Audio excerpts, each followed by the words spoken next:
और राहुल गांधी के पास इस वक्त सबसे बड़ा मुद्दा नरवणे की किताब है जो अब तक पब्लिश नहीं हुई। किताब फिर भी राहुल के हाथ में है। अब लीक हुई किताब को लेकर बहुत बड़ा खुलासा हुआ है। खबर है कि पूरी प्लानिंग के तहत विदेशों में पब्लिश होने से पहले ही किताब बेची गई। बिना परमिशन किताब को सीक्रेटली ऑनलाइन पब्लिश कर दिया गया। अब एक एक करके पूरी डिटेल सामने आ रही है, जरा देखिए। तो ये हम आपको बता रहे हैं कि विशेषाधिकार हनन नोटिस को आज लगाना था राहुल के लिए, क्योंकि केंद्र सरकार इस प्रस्ताव को सामने ला रही है। राहुल के पास कोई तथ्य नहीं है। राहुल गांधी पर लोकसभा को गुमराह करने का आरोप है। राहुल पर सदन में बेबुनियाद बयान देने का इल्जाम है। अमेरिका से ट्रेड डील पर राहुल के बयान को लेकर विवाद चल रहा है। ऐसे में राहुल ने कहा किन तथ्यों को पेश किया, उसका आधार क्या है, एक रिपोर्ट हम आपको दिखा रहे हैं।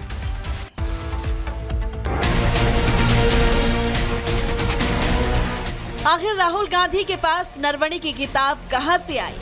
क्या राहुल को लीक किताब की कॉपी मिली? The book is available on Amazon. Naravane की किताब ना तो कहीं बिकने के लिए मौजूद है और ना ही किसी ऑनलाइन प्लेटफॉर्म पर इसे बेचा जा रहा है।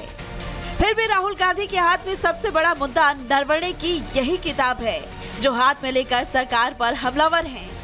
अब लीक हुई किताब पर बहुत बड़ा अपडेट सामने आया है और ऐसा लगता है कि बिना किसी परमिशन जानबूझकर किताब को लीक किया गया।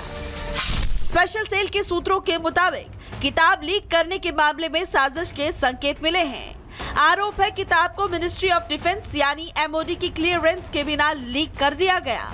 जांच में ये भी सामने आया है किताब का सर्कुलेशन कनाडा, ऑस्ट्रेलिया, जर्मनी और अमेरिका में हुआ और इन देशों में ऑनलाइन प्लेटफॉर्म्स पर सबसे पहले बिक्री की बात सामने आई है। यानी किताब को बिना परमिशन पब्लिक डोमेन में रिलीज किया गया, विदेश में इसकी सप्लाई हो गई।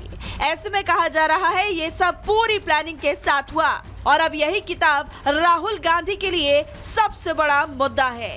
किताब पर मचे बवाल के बीच नरवणे ने भी पहली बार चुप्पी तोड़ी है। नरवणे ने पेंगुइन रैंडम हाउस इंडिया की सफाई को रिट्वीट किया जिसमें साफ लिखा है किताब अब तक प्रकाशित नहीं हुई है। ऐसे में कहा जा रहा है कि राहुल के पास लीक हुई किताब की कॉपी है जो कि सरकारी अपराध है। लेकिन सवाल ये है आखिर इस तरह की किताब पर कानून क्या कहता है? क्यों किताब के लीक होने पर सख्त एक्शन की बात कही जा रही है? कानून कहता है कि देश में सेना का कोई अधिकारी अपने पद पर रहते हुए बिना केंद्र की परमिशन के इस तरह की किताब नहीं लिख सकता है जिसके अंदर ऑपरेशनल डिटेल्स छपी हों। हालांकि रिटायर होने के बाद ये कानून लागू नहीं होता, लेकिन रिटायर होने के बाद भी सेना के बड़े अधिकारी पद पर ऑफिशियल सीक्रेट एक्ट लागू रहता है जिसमें कि ऑपरेशन की गोपनीय जानकारी साझा करना गुनाह है।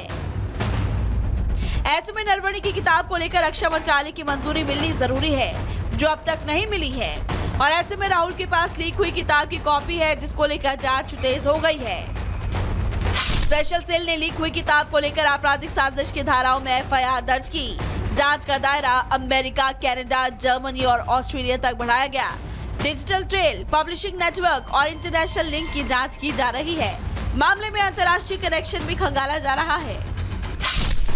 ऐसे में लगता है कि नरवणे की किताब को किसी साजिश के तहत सर्कुलेट किया गया, जानबूझकर लीक कर उसको मुद्दा बनाया गया। अब एक एक एंगल की जांच हो रही है। विदेशों में किताब कैसे पहुंची इसकी भी पड़ताल जारी है। Bureau report, Republic Bharat.